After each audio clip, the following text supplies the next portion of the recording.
Strong, long-lasting, sexy, and cheap. That's what you're looking for in a fragrance. And since I don't have the answers for everything, I asked y'all. In the community board, I gave you a $60 budget, and I said, within your repertoire, what is the sexiest, long-lasting, cheap fragrance within $60 that you would recommend your audience, or maybe somebody you know, to be a fire fragrance for you to check out? So the way that I narrowed it down, because there were over 35 submissions, is I broke it down to 10 options. Because let's be clear, your attention span is non-existent. So the way that I broke it down was fragrances that were mentioned more than once, and also fragrances that I currently own to see if I agree or disagree. So without further ado, let's roll my fucking music so I can put you on to 10 fragrances that are sexy, long-lasting, cheap, and all within the space of about 60 bucks.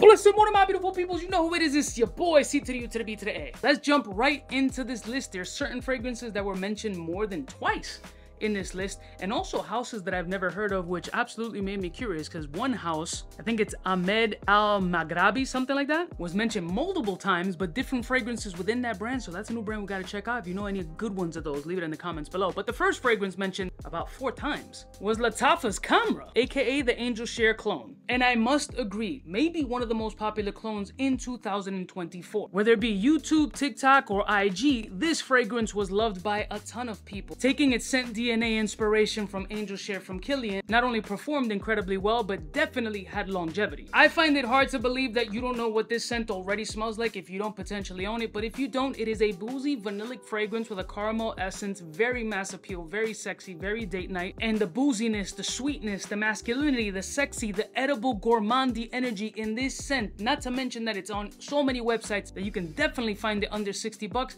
It's pretty much a no-brainer fragrance. The only problem with this scent, and this is just personally, is that the 𝗻𝗔𝗄𝐻 DNA is beyond saturated all across the affordable space. But this being one of the OGs and the most popular one, yeah, I can definitely agree. For a $60 price point, this is a beautiful, sexy, handsome scent profile that everybody should have, and it performs crazy. The next one that comes as no surprise, Luka Wan, Tuscan Leather's clone, and the best one out there. Personally, I think that this not only performs incredibly, smells absolutely beautiful, and it still manages to stay under that $60 price point. Sometimes prices fluctuate like the stock market based on hype, which no longer is driven by YouTube. Now TikTok is a huge proponent when it comes to the fragrance space. Whenever the majority of the people really feel strongly about these fragrances and the commentary actually follows suit, then sometimes fragrance brands or fragrance owners get a little bit greedy and start hiking up the price $1 or $2. And it's not always the distribution sites, it's sometimes the actual brands themselves, whether it be an issue with synthetics or oils or whatever the case may be. I don't know and don't care, but generally speaking, you can find this under the $60 space. And let me tell you, masculinity, sexy, a diesel, handsome, leathery fragrance with a raspberry essence is what you're gonna get from this fragrance. If you've gotten your hands on Tom Ford Tuscan Leather,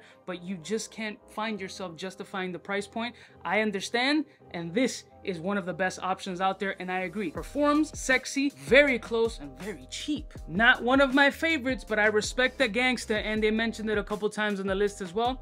Afnan 9 PM. This is that Le Male/Ultra Male DNA. For me, I don't even want to spray it in the air. It's a more tolerable version of the JPG Le Male Ultra Male /DNA, but it doesn't do it for me. But I can't front, the shit performs crazy. And just because it doesn't do it for me doesn't mean it isn't a good fragrance, because this shit is super popular, so clearly it does it for a lot of other people.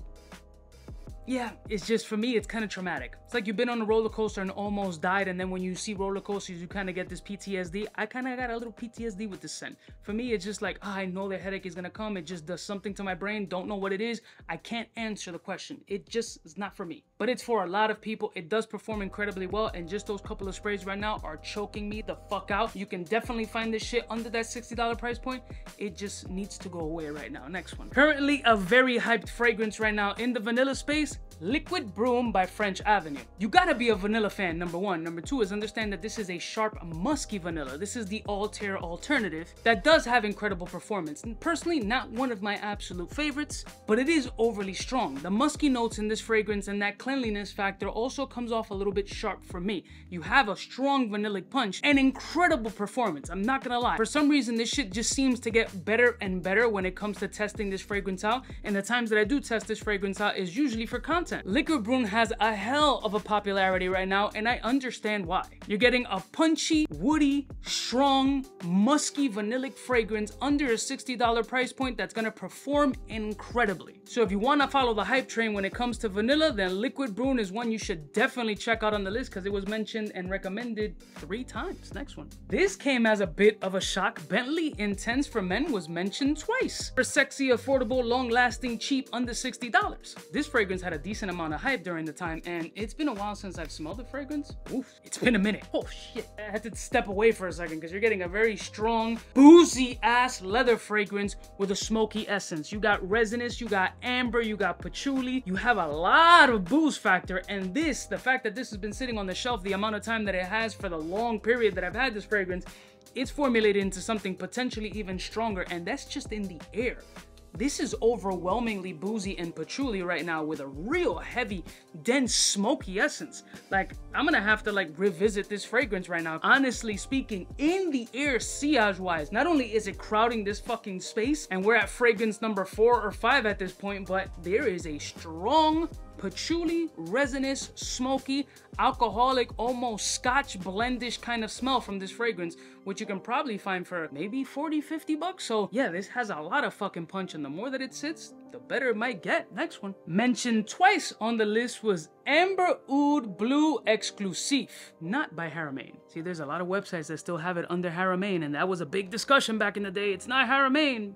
A lot of websites still have it as 𝗙𝗾𝗋. Has that been debunked? Yeah, as I figured, this is living around that $62 to $63 space, so it technically doesn't qualify. But if you want to go over the budget a little bit, since it was mentioned twice in the list, then you might want to look into it. Is it a good fragrance? It's extraordinarily good. Do I agree with the people saying that it performs very well? Abso-fucking-lutely. At one point, this was by far one of the best ones in the space. It's green, it's herbaceous, it's beautiful. It's got that sour green apple note, it's lavender, it's clean, it's very handsome. Very, very handsome scent profile, but it's a little bit over the $60 budget. Again, $62 to $63 is not gonna fucking break the wallet. And I'm sure if you shop it around and do more digging on the gray market, you might find it cheaper. But as far as good is concerned, clearly a couple of people in the community board agree that this is a monster when it comes to performance. And bro, this shit is sexy. Very good scent with mini scandal behind it, but definitely a Baja Blondie compliment grabbing situation in the $60 space. Next one. Now we're getting into annoyingly strong. Bada King was mentioned twice on the list, and I can't disagree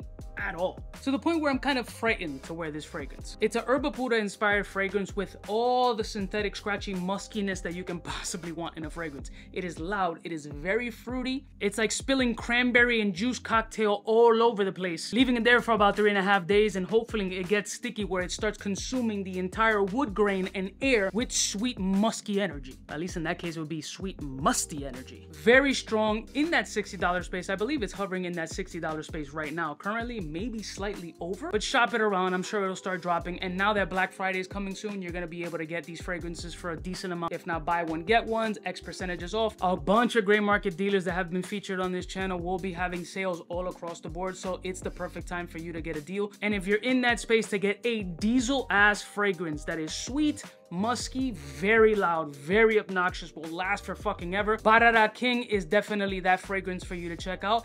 It terrifies me. Next one. Now this was an unexpected fragrance to be mentioned on the list, but I do have it. It does perform very well, and for those who don't want to pay a markup for discontinued fragrances, Starm Man Nebula by Fragrance World is a great interpretation for discontinued gem of pure malt. Now, I wouldn't consider this like a beast mode fragrance. I do consider it a strong, long-lasting fragrance, so maybe they're right. You got a gorgerific single malt, slightly peaty, whiskey-ish fragrance here, which still manages to have some level of brightness, but you got that signature patchouli-ish that you traditionally would get from the Amen DNA by Terry Mugler, RIP. Gorgeously complicated, providing nothing basic in this scent profile other than the price point. The price point is definitely going to be under that $60 space, and I honestly think that for the price point, it's going to decently satisfy the itch of not having having pure malt in the collection or being able to run to a discounter and pick that shit up for like $35. Now you can pick this one up in that price point. Unfortunately, the other one, you're gonna pay at least $200 and something on the gray market. And hope it hasn't gone bad or spoiled, because somehow that rubber casing just makes it a little extra hot and tart in that bottle. Definitely sexy, long lasting, but not beast mode. There's no way that I can't throw this fragrance in a list that's strong, cheap, long lasting. Atlas has to be in that list. One of the strongest cheapies in the stash. Performance, crazy, especially for a fresher fragrance categorized for more warmer weather. This fragrance, wear it whenever you want, just proceed with caution. Anything over 5 sprays, you generally don't love yourself or people around you, and that's perfectly fine. If you want to watch the world burn, then spray this like 38 times and see what kind of reactions you get, Chucky. Ambergris Granada. Oceanic, salty, punchy, musky, clean, loud. Did I mention loud? Another one that I'm terrified of fucking spraying. I'll do it just for the purpose of watching me choke and die. Look at that, even the atomizer is good on this fucking thing. Yeah. And the face is not because it's bad, it's because it's very intimidating. And finally, the alternative to Mystery Tabak by Carolina Herrera, Exclusive Tabak by Maison Alhambra. This tobacco budget fragrance is beautiful. Fresh tobacco, earthy, patchouli punch. There's a little bit of a soily essence, kind of a wet wood action as well. But you do have this ambery sweetness, beautiful tobacco notes, almost cherry-like, which is kind of the tobacco that kind of I find present in a lot of perfumery, and it's absolutely delectable. But it also has a little bit of a mentholic greenery energy here that almost smells a little bit like Vivaporu, but in a good way. It complements the fragrance beautifully. It performs outstanding, and if you don't want to get mystery tobacco, this is a great alternative, which isn't a one-to-one, but it's fairly freaking close, especially since you're saving a good $240 off. Great recommendations, guys. Really. There you go, 10 budget, sexy, long-lasting fragrances in that $60 space for y'all to check out and experiment with. Amazing that you got 10 fragrances showcased in a video that probably cost the price of either 2 niche or 1 really expensive, fancy, high-end niche fragrance. And you can build an entire collection off of these fucking scents. Gotta love budget fragrances. I love y'all mother suckers from the heart. Leave in the comments below your absolute perfect fragrance that should have been on this list. And trust me, we have enough recommendations for a part 2, and maybe with your help, part 3. I'll see y'all bitches next time. You know who it is, biggest in the game. Never pay retail, and keep your eye on for some coupons. Smooches. For the fly gun holder, money folder, molar roller, star tag when it's time to call back.